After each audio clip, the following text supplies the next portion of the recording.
Mbote na bino bandeko batali, bandeko nanga nyonso, o africain, ba africain nyonso, to mindele musu bazotala, o balingaka ngai, botala, tozaki na programme na biso ya solo, to lakisaki ndenge na épisode 1, ndenge to kataki so na biso, to tiango na kati ya sanyoyo, to sokolaki yango liboso, to longoli banzete, na kati ya so na biso, to tiaki mai kaka ya pompi muke, mingi te, to tiaki matungulu, to tiaki pilipili, soko lingi pe ayo, ko tiapo ayi pe zapi pour la santé, to tiaki l'huile d'olive, sorry kwei, l'huile d'olive,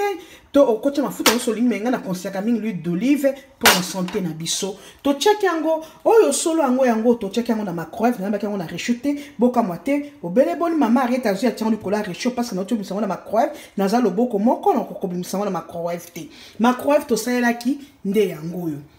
To chaka on a kate eloko yo microwave nde belisi so na biso po eza solo moko ya vite fait yango nde na bwaki ko salela na kati ya resho tango ko tie eloko na microwave ni ko chauffer eloko ko chauffer ba ya mwasi bo chaka na kati ya microwave pamba boyete okoki ko finika san soit na mufiniko oyo mufiniko eza po na microwave oko tie biloko finiki oki pe tango soupe ko kangana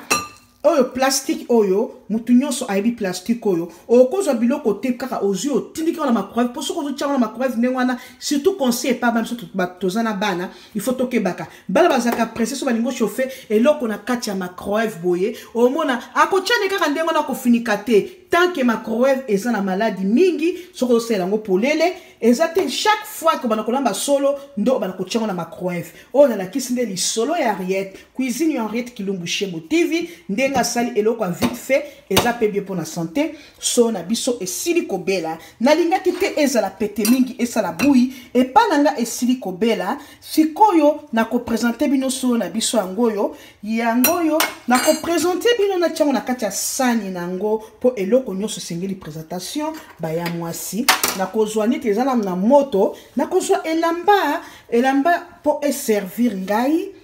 na sopango na sanyoyo okachilengi na zongisi elamba oyo na esika nango esika to tiaka na stove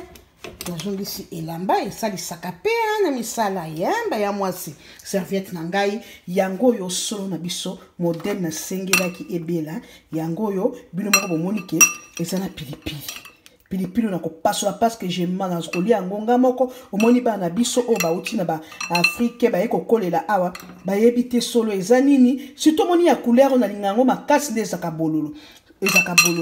epesaka chilengi na nzoto yango yo solo na biso yango yo ebeli